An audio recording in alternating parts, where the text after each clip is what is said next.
Dios te salve María, llena eres de gracia, el Señor es contigo, bendita tú eres entre todas las mujeres y bendito es el fruto de tu vientre Jesús. Santa María, Madre de Dios, ruega por nosotros pecadores, ahora y en la hora de nuestra muerte. Amén. Bienvenida, bueno, vamos hoy a estudiar el libro de los jueces, ¿verdad? Encontramos en este libro de los jueces 13 jueces.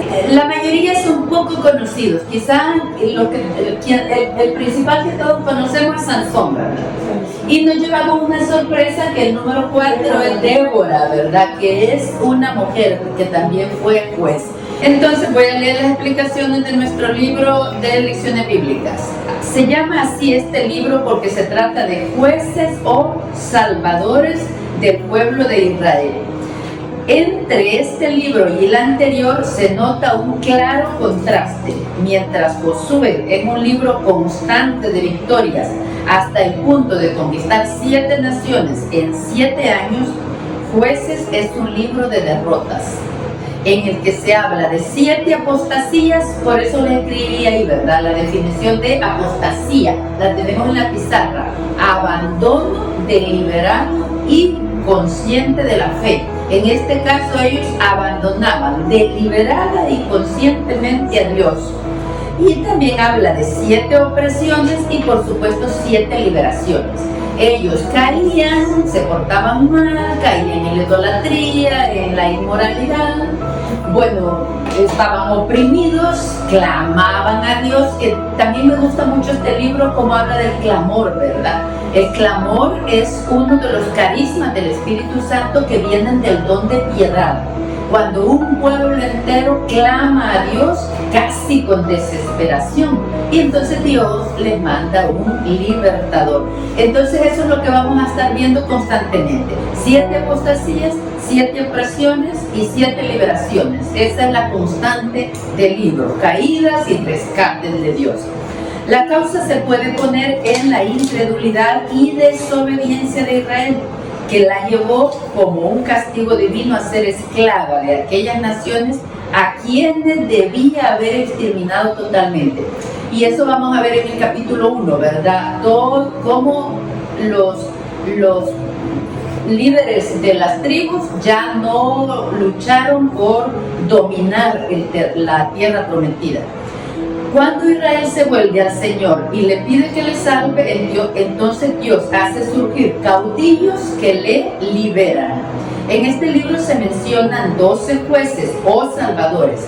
De los 12, los más importantes son Otniel, Ehud, Débora, Gedeón, Sansón y Jefté.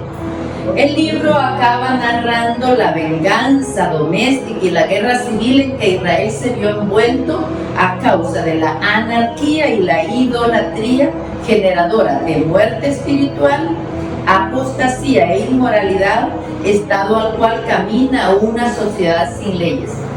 Cuando vimos el número, ¿verdad?, en Deuteronomio, cómo hacían énfasis que cada líder tenga una copia de la escritura, de la ley, que la lea, que cada cierto tiempo se le lea al pueblo completo.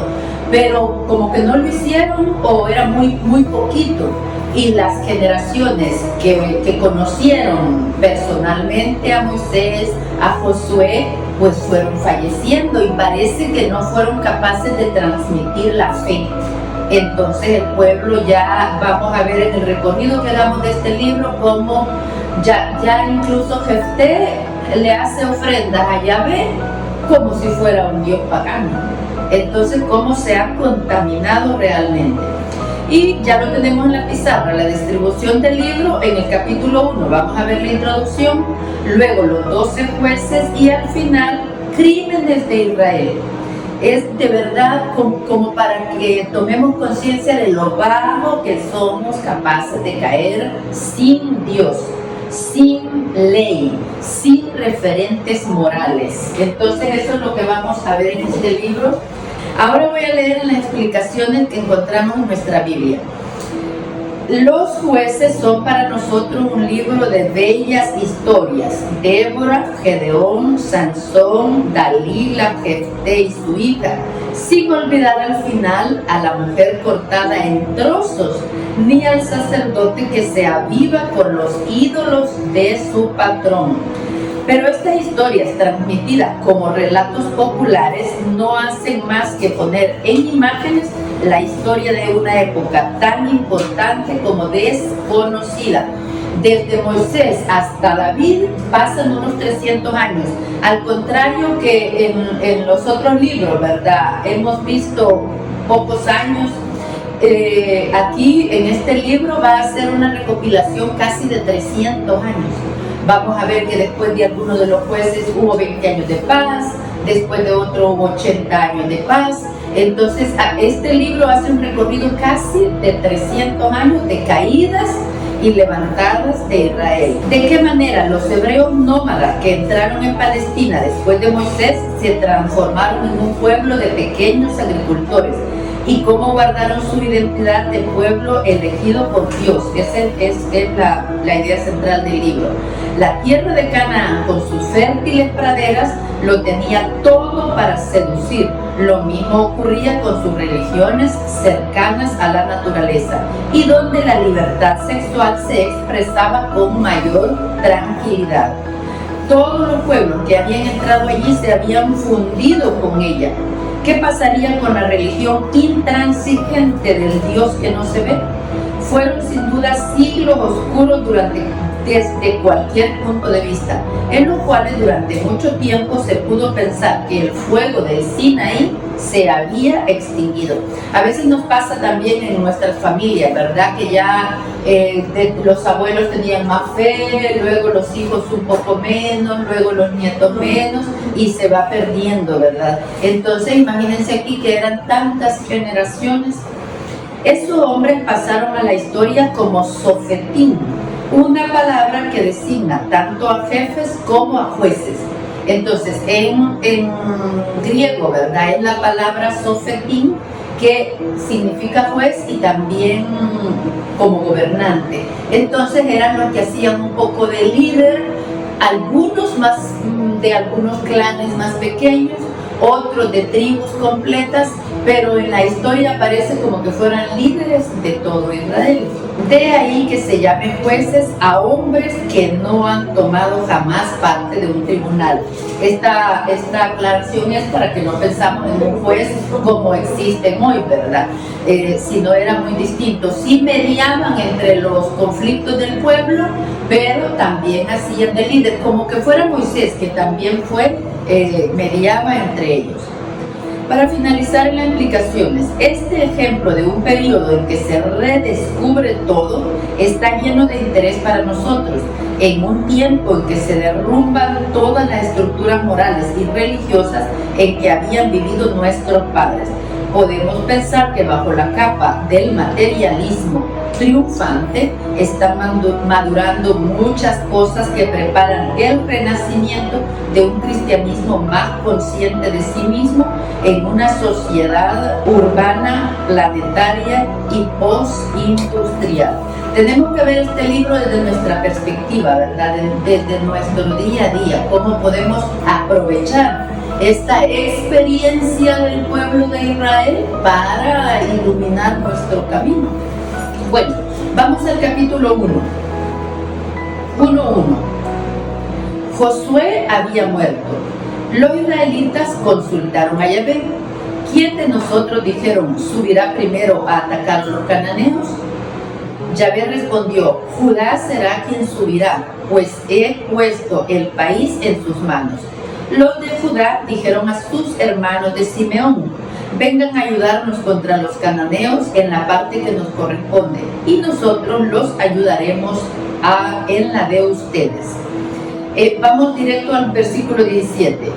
Los de Judá salieron después con sus hermanos de Simeón, derrotaron a los cananeos que vivían en Sefar y los condenaron al anatema. Por eso la ciudad se llama Hormá. Versículo 21. En cuanto a los jebuseos que vivían en Jerusalén, los hijos de Benjamín no los lograron expulsar. y por eso hasta hoy día los jebuseos viven en Jerusalén junto con los hijos de Benjamín. Versículo 27. Manasés no pudo apoderarse de la ciudad de Bet-Sean ni de sus dependencias. 29. Efraín tampoco expulsó a los cananeos que vivían en Geser. 30. Zabulón no expulsó a los habitantes de Cuitrón ni a los de Naalot. Aser no expulsó a los habitantes de Acó ni a los de Sidón. 33. Neftalí no echó a los habitantes de Bet-Sean. Muy bien, entonces en este capítulo 1 quise abordarlo para que veamos, ¿verdad? Que se quedaron conviviendo con esos pueblos idólatras y ahí estaba ya la contaminación de su fe. Muy bien, vamos entonces al capítulo 2 en el versículo 11. Vamos a leer hasta el 23. Los israelitas hicieron lo que es malo a los ojos de Yahvé. Varias veces vamos a leer este verso, ¿verdad? Hicieron lo que es malo a los ojos de Yahvé y sirvieron a los Baales. Abandonaron a Yahvé, al Dios de sus padres, que los había sacado del país de Egipto, y siguieron a otros dioses. Se postraron ante los dioses de los pueblos que los rodeaban y atrajeron sobre ellos la cólera de Yahvé. En cuanto abandonaron a Yahvé para servir a los Baales y a las Artastés, Artasté era la diosa, ¿verdad? Y Baal el dios, entonces todos los dioses y diosas, estalló la cólera de Yahvé contra Israel. Los entregó en manos de salteadores de los que los despojaron. Los vendió a sus enemigos de todo el contorno. Ya no oponían más resistencia a sus enemigos. Cada vez que iban a la guerra, la mano de Yahvé se alzaba en su contra para su desgracia, tal como Yahvé se lo había dicho y jurado. Estaban en una situación desastrosa. Y cuando aquí es como que acusamos siempre a Dios, ¿verdad? Todavía a veces tenemos esa inclinación, Señor, ¿por qué me haces esto? Y no asumo mi propia responsabilidad, ¿verdad? Aquí también nosotros podemos ver la responsabilidad que ellos tenían de no hacer el esfuerzo de conquistar la tierra prometida. Versículo 16. Entonces Yahvé les dio jueces que los salvaron de las manos de los salteadores. Versículo 18. Cuando Yahvé les envió jueces, Yahvé estaba con el juez y durante toda la vida del juez los libraba de las manos de sus enemigos. Pues Yahvé tenía piedad de ellos cuando escuchaba sus lamentos bajo la opresión y la persecución. Y lo vamos a ver en cada uno de los casos. Apenas moría el juez, volvían a hacer el mal peor que sus padres. Seguían tras otros dioses, los servían y se postraban ante ellos. No querían renunciar a sus malas acciones y se empecinaban en su mal camino.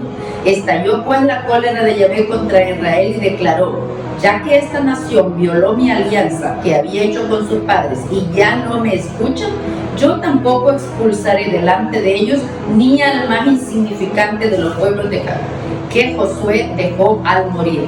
De este modo probaré a Israel, tal vez así quieran seguir los caminos de Yahvé, tal como lo hicieron sus padres. Yahvé dejó pues en paz a esas naciones que no había puesto en manos de Josué y no se apresuró en expulsarlas. Cuando dejamos de pedir a Dios, ¿verdad? Dios no es un líder paternalista que va a ir haciendo las cosas por sus hijos, ¿verdad? Deja que sus hijos hagan lo que les corresponde. Y si necesitan ayuda, pidan. Entonces eso es importante tenerlo claro. Y vamos ya al primero de los jueces, ¿verdad? Otoniel. Otoniel lo ven, vamos en el capítulo 3, versículo 7. Los israelitas hicieron lo que es malo a los ojos de Yahvé. Se olvidaron de Yahvé su Dios y sirvieron a Baales y a las Aserás. Entonces estalló contra Israel la cólera de Yahvé. Los dejó caer en manos de Cusán Riseataim, rey de Edom, y los israelitas estuvieron sometidos por 8 años. Los israelitas clamaron a Yahvé y Yahvé hizo que surgiera para ellos un salvador que los libró. Fue Otoniel, hijo de Kenaz, hermano menor de Caleb. ¿Recordamos a Caleb? Caleb fue uno de los espías que fue cuando escogieron uno de cada tribu. Caleb fue representando a su tribu con Josué y otros 10 a reconocer la tierra prometida, y todos vinieron bajándole el ánimo al pueblo, que era una tierra maravillosa pero imposible de conquistar. Entonces Caleb es el que sale en defensa de que con Dios sí pueden. Pues Otoniel es hermano menor de Caleb. El espíritu de Yahvé se posó sobre él, y esto también es importante que lo tengamos en cuenta, ¿verdad? Es el espíritu de Dios el que los capacita. No, vamos a ir viendo en cada uno de los jueces, no es por los maravillosos talentos que ellos tienen que Dios los elige. La elección es gratuita también con nosotros, y Dios nos da su espíritu para cumplir la misión que nos encomienda. Versículo 10. El espíritu de Yahvé se posó sobre él y se desempeñó como juez en Israel. Salió a guerrear y Yahvé puso en sus manos a Husam-Riseataim, rey de Edom. Lo derrotó. Versículo 11. El país estuvo en paz durante 40 años. Luego Otoniel, hijo de Kenaz, murió. Esto es todo lo que encontramos en este libro, ¿verdad? Sobre este primero de los jueces. Todavía era de la generación que conoció a Josué y quizá también que conoció a Moisés. Todavía somos buenos aquí los jueces, ¿verdad? Todavía conocen la ley, todavía conocen a Dios y la naturaleza de Dios. Muy bien, vamos entonces al capítulo 3, versículo 14.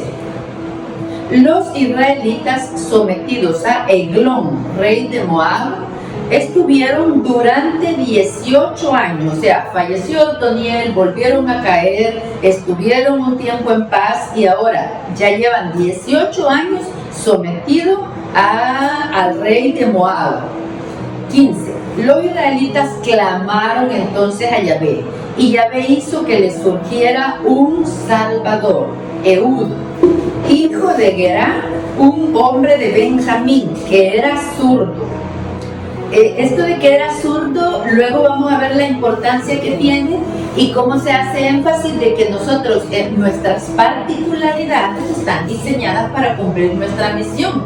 Entonces, en vez de acomplejarnos de nuestras particularidades, hay que aprovecharlas a favor. Los israelitas le encargaron que llevara el tributo a Eglón, rey de Moab. Acuérdense que los sometían, los dejaban vivir, pero les cobraban impuestos. Entonces Ehud lo enviaron a entregarle el tributo al rey. Versículo 16. Ehud se hizo un puñal de doble filo y de hoja corta, que se puso bajo la ropa pegado al muslo derecho, porque si lo registraban le buscaban el arma, ¿verdad?, en el muslo izquierdo, porque la usaban con la derecha.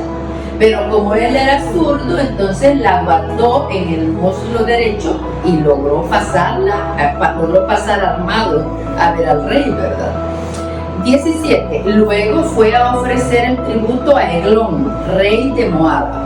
Ehud ordenó que se fuera la gente que había venido con él para presentar el tributo. Él hizo el camino de vuelta y dijo: oh rey, tengo para ti un mensaje secreto.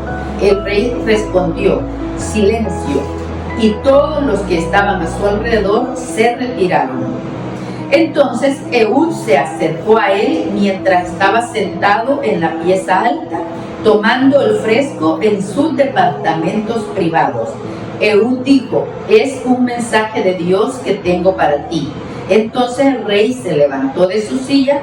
Ehud extendió la mano izquierda, agarró el puñal que tenía sobre el muslo derecho y se lo hundió en el vientre. El puño entró junto con la hoja y la grasa se cerró por encima de la hoja, pues no se la sacó del vientre, y salieron, los excrementos. Estoy 3:23. Ehud escapó por detrás, cerró tras él las puertas de la pieza superior y le echó el cerrojo. Después que salió, llegaron los sirvientes y al ver con cerrojo la puerta de la pieza superior, se dijeron, sin duda que está haciendo sus necesidades en sus departamentos privados. Esperaron tanto que tuvieron vergüenza, pero las puertas de la pieza superior no se abrían. Entonces tomaron la llave y la abrieron. Su patrón yacía muerto en tierra. Mientras ellos aguardaban, Ehud se había puesto a resguardo, pasó por los ídolos y se puso a salvo. Apenas llegó, tocó el cuerno en la montaña de Efraín y los israelitas bajaron de la montaña siguiéndole. Les dijo, síganme porque Yahvé ha puesto a sus enemigos, los moabitas, en nuestras manos. Todos bajaron tras él, cortaron los vados del Jordán en dirección a Moab y no dejaron escapar a ningún hombre. En aquella ocasión derrotaron a 10,000 hombres de Moab, todos robustos y entrenados, no escapó ninguno. Aquel día Moab quedó sometido a Israel y el país quedó en paz 80 años. Fíjense, ¿verdad? Como ya llevamos un siglo en estos dos jueces. Luego tenemos a Sangar, allí en el versículo 31, 3:31. Después de él surgió Sangar, hijo de Anab. Venció a 600 hombres de los filisteos con una picana de bueyes. Él también fue un libertador de Israel. Hay unas historias mucho más desarrolladas que otras. Se ve que en las tradiciones, ¿verdad?, reconocían los líderes que habían tenido, pero las historias ya no las tenían muy completas. Y esta sí quiero leerla casi toda porque, pues miren, encontramos una mujer jueza en el Antiguo Testamento, ¿verdad? Jueza y profeta, porque también hace una profecía. Vamos entonces a conocer la historia de Débora y vean el principio, ¿verdad? El mismo de siempre. 4:1. De nuevo, después de la muerte de Ehud, los israelitas hicieron lo que es malo a los ojos de Yahvé. Y Yahvé los puso bajo las manos de Yabín, rey de Canaán, que reinaba en Hazor. Sísera era el jefe de su ejército y vivía en Jaroset Jacob-Jim. 3. Los israelitas clamaron a Yahvé porque Yabín tenía 900 carros de hierro y oprimía duramente a los israelitas durante 20 años. Ya llevamos como 150 años, ¿verdad?, de opresiones y de paz. Entonces vamos a versículo 4:3. Los israelitas clamaron a Yahvé porque Yabín tenía 900 carros de hierro y oprimía duramente a los israelitas hacía 20 años. 4:4. En aquel tiempo, la profetisa Débora, mujer de Lapidot, juzgaba a Israel. Acuérdense, ¿verdad? Juzgaba y gobernaba, lideraba, porque es el mismo verbo. Se sentaba bajo la palmera de Débora entre Ramá y Betel, en la montaña de Efraín, y los israelitas subían donde ella para obtener justicia. O sea, ante ella iban a resolver los conflictos entre ellos. 4:6. Mandó a buscar a Barak, hijo de Abinoam, de Cades en Neftalí. Le mandó a decir, esta es la orden de Yahvé, el Dios de Israel. Dirígete al monte Tabor y recluta a 10,000 hombres entre los hijos de Neftalí y los hijos de Zabulón. Yo atraeré hacia ti en el torrente de Quizón a Sísera, jefe del ejército de Yabín, junto con los carros y todos los hombres, y lo pondré en tus manos. Este es el mensaje de Yahvé a Barak. Débora es la juez y Barak del ejército. 8.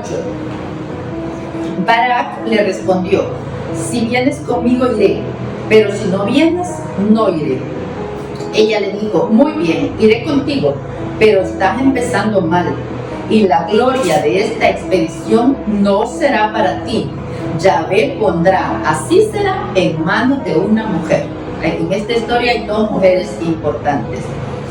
Versículo 14. Débora dijo entonces a Barak, ha llegado el momento, hoy mismo Yahvé pondrá a Sísera en tus manos. ¿No marcha Yahvé delante de ti? Barak bajó del monte Tabor, seguido de sus 10,000 hombres, Y Yahvé hizo que derrotara a Sísera, a todos sus carros y todo su ejército. El mismo Sísera bajó de su carro y huyó a pie. Barak salió en su persecución y todo el ejército de Sísera cayó bajo el filo de la espada. Nadie escapó. 4:17. Sísera había huido a pie hasta la tienda de Yael, mujer de Heber, el kenita, porque reinaba la paz entre Yabín, rey de Hazor, y Heber, el kenita. Este Heber acampaba cerca de la encina de Saananim, al lado de Cades, después de separarse de los otros kenitas, descendiente de Joab, cuñado de Moisés. Versículo 18. Yael salió al encuentro de Sísera y le dijo: ven para acá, Señor, ven para acá, no tengas miedo. Fue donde ella, entró a su tienda y ella lo tapó con una manta. Él le dijo: dame un poco de agua para beber porque tengo sed. Ella tomó un tiesto con leche y le dio de beber. Luego lo volvió a tapar. Él le dijo: quédate a la entrada de la tienda y si alguien te pregunta si hay alguna persona, respóndele que nadie. 21. Pero Yael tomó una de las estacas de la tienda junto con un martillo y acercándose suavemente por detrás de él, le enterró la estaca en la sien con tal fuerza que se clavó en la tierra.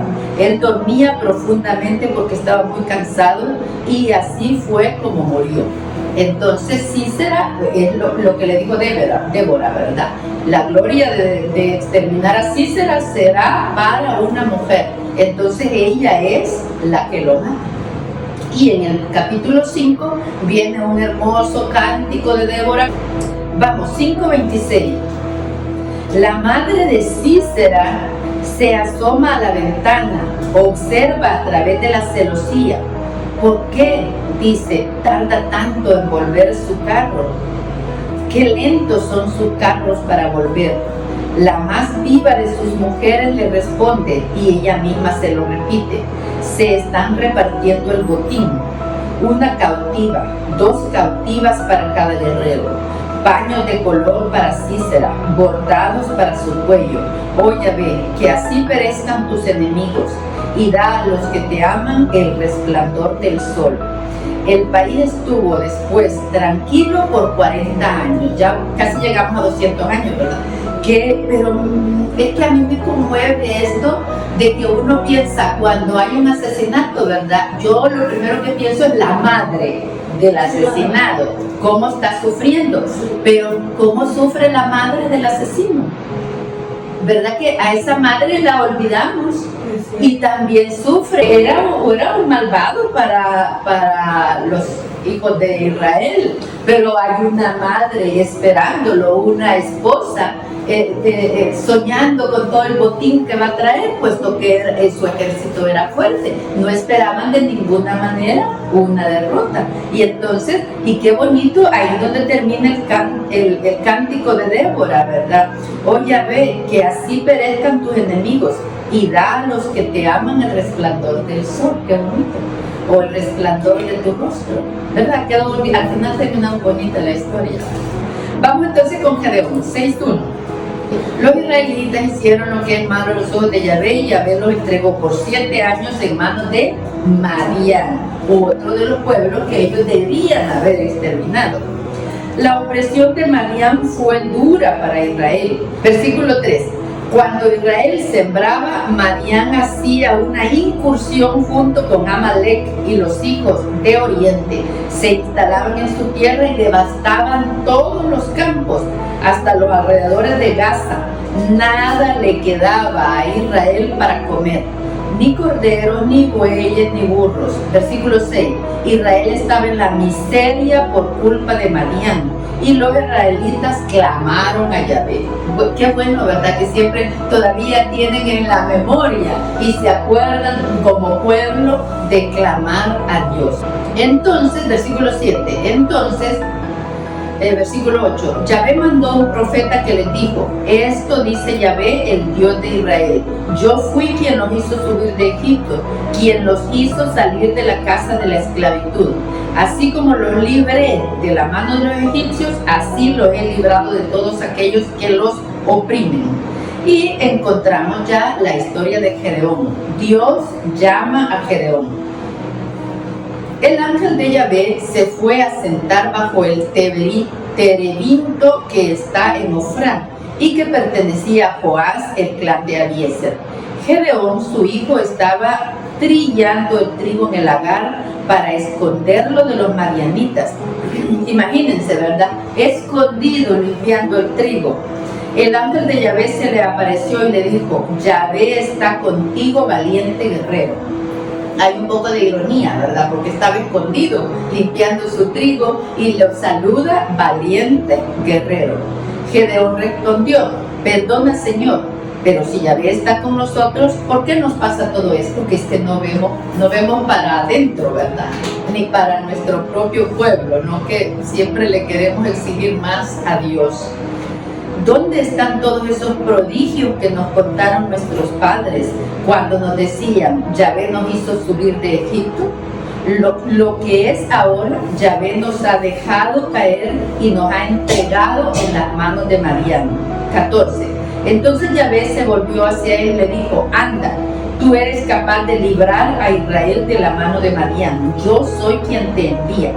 Pero él respondió: disculpa, Señor, pero ¿cómo salvaré a Israel? Pues mi clan es el más pequeño de la tribu de Manasés y yo soy el más chico en la familia de mi padre. Yahvé le dijo: yo estaré contigo y tú derrotarás a Madián como un solo hombre. Vamos al versículo 22.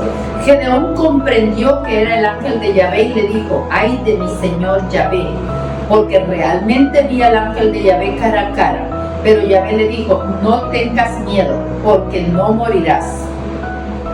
25. Esa misma noche le dijo Yahvé: toma el novillo de tu padre, demolerás el altar de Baal que pertenece a tu padre y derribarás el poste sagrado que está al lado. Vean, ¿verdad? De su propia familia ya tenían altares a los dioses cananeos.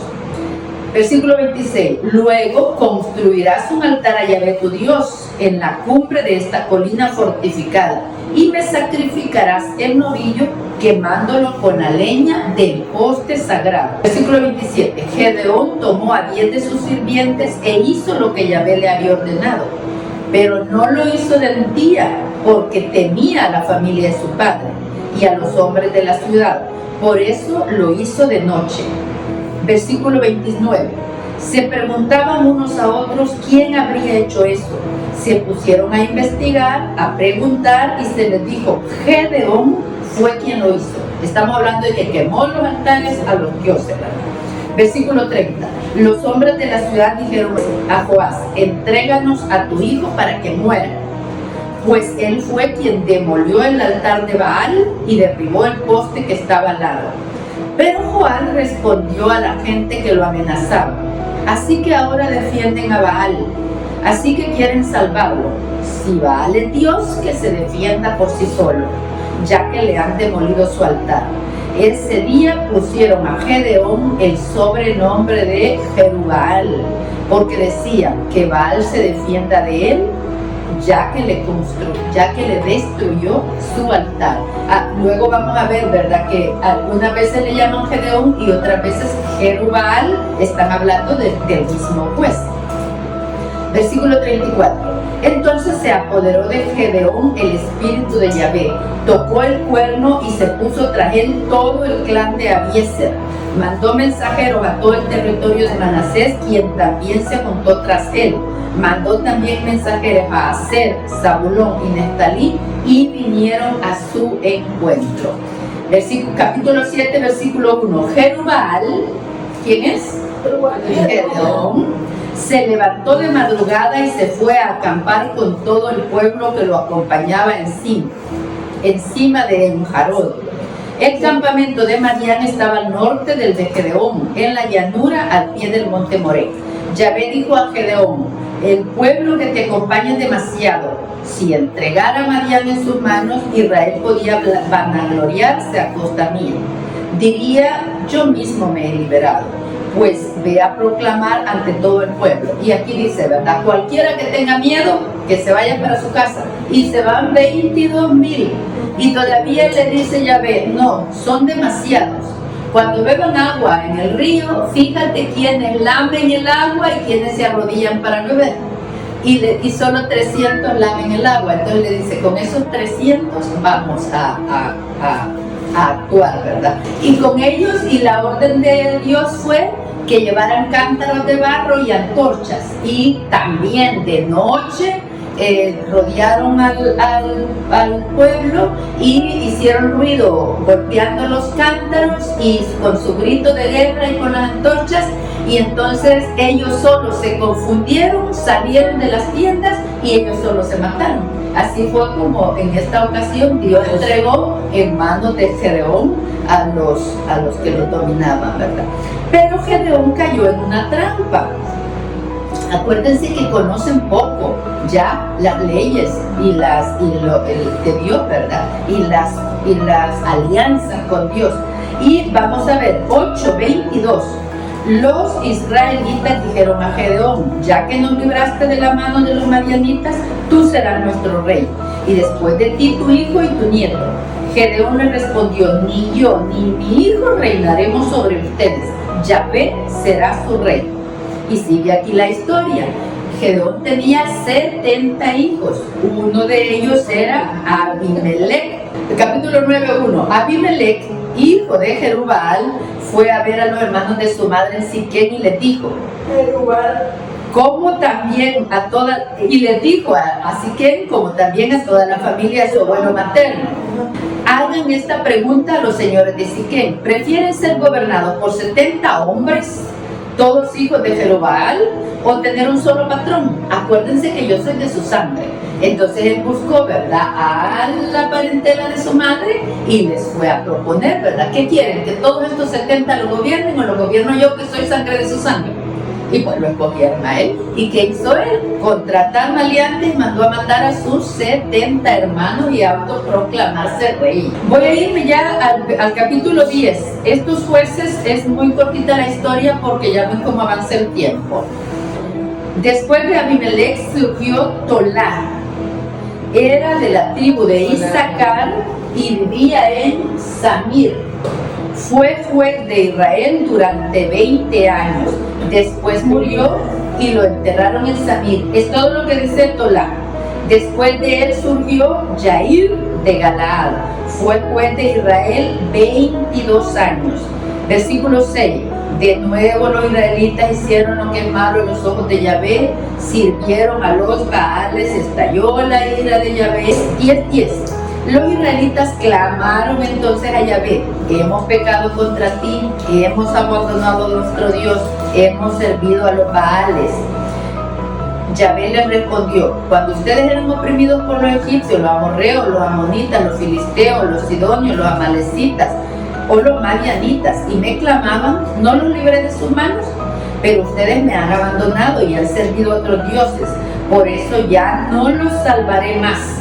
Vayan ahora a gritar a los dioses que se eligieron, que ellos los libren ahora, que las cosas se dan mal para ustedes. Los israelitas dijeron a Yahvé, tienes razón, así lo hemos hecho, haz con nosotros lo que quieras. Pero como aquí lo que estamos viendo es la inquebrantable lealtad de Dios. Y entonces en el capítulo 11 empezamos ya con el juez Jefté. Jefté de Galaad era un valiente guerrero. Era hijo de una prostituta, pero su padre era Galaad. La mujer de Galaad le había dado hijos, y cuando estos fueron grandes, echaron a Jefté. Le dijeron, tú no heredarás nada de la casa de nuestro padre, pues no eres más que el hijo de una extranjera. Jefté se alejó entonces de sus hermanos y se instaló en el territorio de Tob. Se le juntaron aventureros que hacían incursiones con él. Era muy buen guerrero, pero lo sacaron de su familia, y si se juntó con aventureros, ya nos imaginamos que más o menos se dedicaba a la delincuencia. En el versículo 5, los ancianos de Galaad fueron a buscar a Jefté en el país de Tob y le dijeron, ven, tú serás nuestro jefe y nosotros lucharemos con los amonitas. Pero Jefté respondió a los ancianos de Galaad: ¿no fueron ustedes los que me despreciaron y me echaron de la casa de mi padre? Y vienen ahora a buscarme porque están en peligro. Y entonces negocia con ellos, ¿verdad? Y va, y se hace el líder de ellos.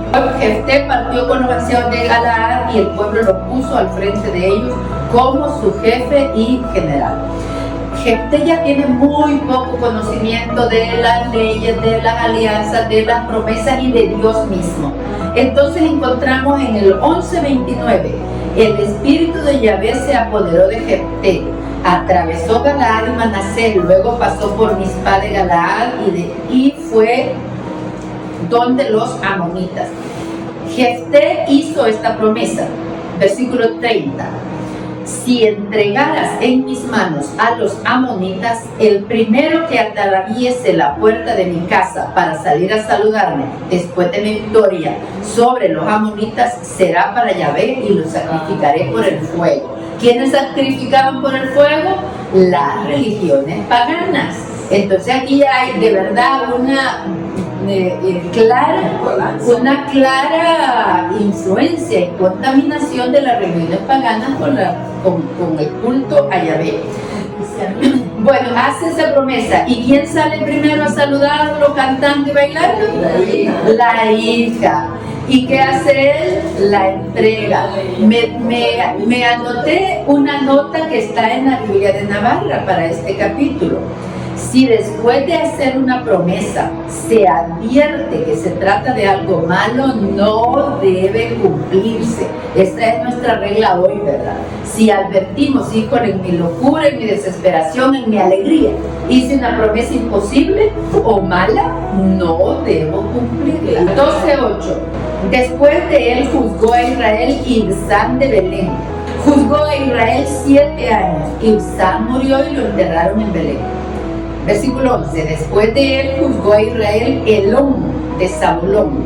Juzgó a Israel 10 años. Luego murió Elón. 13. Después de él fue Abdón, hijo de Iliel, de Pireatón, quien juzgó a Israel. Tuvo 40 hijos y 30 nietos que andaban en 60 burros. Juzgó a Israel 8 años. Cuando murió Abdón de Pireatón, lo enterraron en Pireatón, territorio de Efraín. Capítulo 13 del 1 al 5. Los israelitas volvieron a hacer lo que es malo a los ojos de Yahvé, quien los entregó en manos de los filisteos durante 40 años. Los maltrataron los filisteos. Había un hombre de Sorea, de la tribu de Dan, que se llamaba Manoa. Su mujer era estéril y no había tenido hijos. El ángel de Yahvé se le apareció a la mujer y le dijo: hasta ahora has sido estéril y no has tenido hijos, pero vas a concebir y darás a luz un hijo. Ahora fíjate bien en no beber vino ni bebida alcohólica y en no comer nada impuro, debido a ese hijo que vas a concebir y dar a luz, porque desde el vientre de su madre el muchacho estará consagrado a Dios. No pasará por su cabeza la navaja, pues él será quien comenzará a librar a Israel de manos de los filisteos. Nosotros no tenemos tanta paciencia como Dios, ¿verdad? Les manda un libertador, pero todavía van así. 6. Al volver a su casa, la mujer conversó con su marido y le contó todo, ¿verdad? Entonces vamos al versículo 24. Así fue como la mujer dio a luz un hijo, al que le puso por nombre Sansón. El niño creció y Yahvé lo bendijo. El espíritu de Yahvé comenzó a apoderarse de él en el campamento de Dan. Acordémonos que Dan es uno de los hijos de Jacob, ¿verdad? De la tribu de Dan. Capítulo 14. Sansón bajó a Timná y allí encontró una mujer entre las niñas filisteas. Ahí ya empezó mal Sansón, ¿verdad? Porque es una secuencia de actos en los que Sansón iba hundiéndose cada vez más. Y pues le gustó una filistea y le pidió a los papás que la pidieran para él. Y entonces pues la historia no aclara muy bien porque Sansón deja un tiempo de ver a la chica, ¿verdad? Van y la piden y como que no vuelve inmediatamente, no sabemos las costumbres. Lo cierto es que en el capítulo 15 empezamos, algún tiempo después, en la época de la cosecha del trigo, Sansón fue a ver a su mujer, llevándole un cabrito. Dijo, quisiera estar como mujer en su pieza, pero su suegro le impidió pasar. Le dijo, como pensé que tú ya no querías, se la di a un compañero tuyo. Se ve que pasó un tiempo en que Sansón no reaccionó, no estuvo con ella, ¿verdad? Y Sansón que se va enojando, y como en aquella época así las justicias eran bastante venganza, ¿verdad?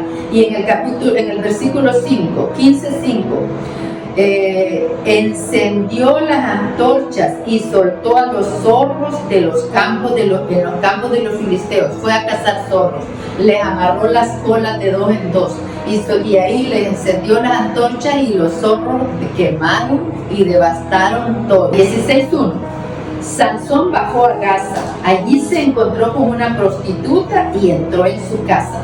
También estaba prohibido por la ley estar con prostitutas, ¿verdad? Entonces, no solo le bastó primero casarse con una extranjera, no que luego también consumía prostitución. Después de eso se juntó con una mujer del valle de Sorek que se llamaba Dalila. Dalila es la que más conocemos, ¿verdad? Que empieza, a ella ya va contratada por los filisteos para descubrir cuál es la razón de su fuerza. Entonces Dalila insiste y ella le dice mentiras y ella descubre que es mentira. 16. Como siguiera molestándolo y acosándolo todos los días con la misma pregunta, creyó que se iba a morir. Entonces le abrió su corazón, le dijo, estoy consagrado a Dios desde el vientre de mi madre y nunca ha pasado la navaja por mi cabeza. Pero es que no sé si el amor, la pasión, no es que es lo que lo ciega, ¿verdad? Porque si ya 3 veces le ha dicho mentiras y 3 veces han venido los filisteos a atacarlo y 3 veces él ha tenido la fuerza para defenderse, ¿cómo es que lo hostiga tanto y confía y le dice la verdad? ¿Verdad? Que es incomprensible. Entonces, bueno, ella, obvio, ¿verdad? Lo espera que se duerma y llama a quien le corte el cabello. Y ya conocemos la historia, ¿verdad? De que pierde su fuerza y es atrapado por los filisteos. Pero Dios, que no abandona a sus hijos, encontramos en el 17:28. Sansón invocó a Yahvé y le dijo, por favor, Señor, acuérdate de mí y dame fuerza por una última vez. Quisiera hacerles pagar a los filisteos mis 2 ojos en un solo golpe. Porque ahí como que Sansón pierde los ojos, pero recobra la visión espiritual, ¿verdad? Y vuelve a Yahvé y le pide, ¿y qué hace Yahvé? Pues le responde, le da fuerza de nuevo y así es como vence a los filisteos. En el último verso, antes del capítulo 17, dice, había sido juez de Israel 20 años. Sansón fue 20 años juez de Israel. Y luego aquí vienen, ya no tenemos jueces, sino delitos de cada uno es peor que el otro. 17:1. Aquí ya son crímenes, una serie de crímenes que cometen el pueblo. Vivía en la montaña de Efraín un hombre que se llamaba Mica. Dijo a su madre, las 1,100 monedas de plata que te habían robado y a propósito de las cuales habías pronunciado una maldición que oí con mis propios oídos, esa plata la tengo yo la había robado. Entonces la mamá estaba ahorrando para mandarse a hacer ídolos. Entonces el hijo se la roba, ¿verdad? Pero confiesa que se la robó, entonces ella le da una parte para que haga ídolos. Y entonces tenemos 17:6. En ese tiempo no había rey en Israel y cada uno hacía lo que le parecía bueno. Es muy indulgente aquí el autor, ¿verdad? Porque cada uno hacía lo que le parecía bueno, no era tan bueno. Había entonces en Belén de Judá un joven levita que vivía como huésped en ese clan de Judá. Un día dejó Belén de Judá esperando que alguien lo adoptara donde fuera. Caminando llegó a la casa de Mica en la montaña de Efraín.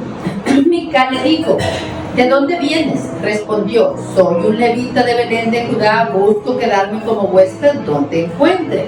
Mica le dijo, quédate conmigo, serás para mí un padre y un sacerdote. Te daré 10 monedas de plata al año y además alojamiento y comida. El levita aceptó quedarse en la casa de ese hombre y ser para él como uno de sus hijos. Mica consagró al levita y el joven pasó a ser su sacerdote y prestaba servicio en la casa de Mica.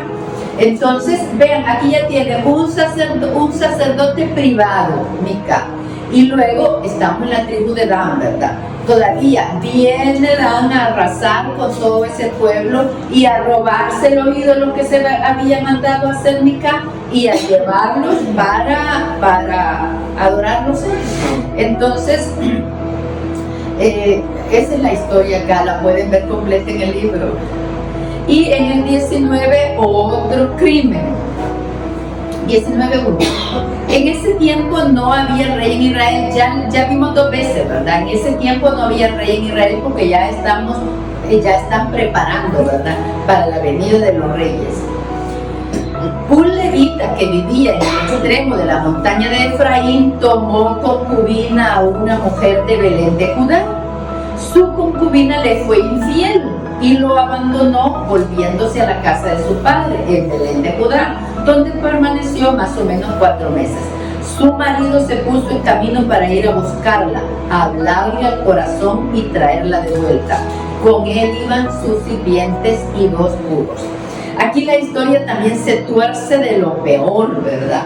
Y entonces cuando llega donde el papá trata de retrasarlo para no darle a su concubina y al final sale de viaje de regreso con la concubina. Van ellos, ¿verdad? Y le dice el criado que se queden en esa ciudad donde van pasando. 19:12. Su patrón le respondió, no entraremos en una ciudad extranjera, esa gente no es israelita. Y lo voy a leer completo, sigamos mejor hasta Gibea, y añadió, apresurémonos en alcanzar una de esas ciudades, Gibea o Ramá, para pasar allí la noche. Pasaron de largo, siguieron caminando y llegaron hasta Gibea de Benjamín cuando el sol ya se ponía. Saliendo del camino entraron en Gibea para pasar allí la noche. El levita fue a sentarse a la plaza, pero nadie lo invitó a alojarse en su casa. Acuérdense que para ellos, ¿verdad? Eran muy generosos con los huéspedes. Pero en este caso, este pueblo ya no estaba cumpliendo esa ley de dar posada al peregrino. Un anciano que volvía de la jornada de su trabajo en el campo, un hombre de la montaña de Efraín que vivía en Gibea, cuyos habitantes pertenecían a la tribu de Benjamín, al levantar la vista divisó al hombre de paso que estaba sentado en la plaza de la ciudad. El anciano dijo al levita, ¿a dónde vas y de dónde vienes? Él le respondió, el anciano 20. El anciano dijo entonces, no te preocupes, yo te daré lo que necesitas, pero no pases la noche en la plaza. Versículo 22. Todo parecía ir muy bien hasta que los hombres de la ciudad, verdaderos depravados, rodearon la casa y golpearon la puerta. Le dijeron al anciano, dueño de la casa, di a ese hombre que está en tu casa que salga para que abusemos de él. Entonces le dice el anciano, tengo una hija virgen, se la voy a entregar para que abusen de ella, pero ellos lo quieren a él. ¿Y qué hace él? Saca a su concubina para que abusen de él como quieren hasta que queda muerta. Él la sube a su burro y continúa y llega. La parte, es algo espeluznante, la parte en 12 trozos y manda a uno a cada tribu exigiendo respuesta, ¿verdad? ¿Qué se puede hacer con este crimen? Y ahí empieza la primera guerra civil y se van los unos contra los otros. Capítulo 21, versículo 25. En ese tiempo no había rey en Israel y cada uno hacía lo que se le tocaba. Dios te salve María, llena eres de gracia, el Señor es contigo, bendita tú eres entre todas las mujeres y bendito es el fruto de tu vientre Jesús. Santa María, Madre de Dios, ruega por nosotros pecadores, ahora y en la hora de nuestra muerte. Amén. Santa María, esperanza nuestra, el clave del Señor, ruega nosotros. Bueno, pues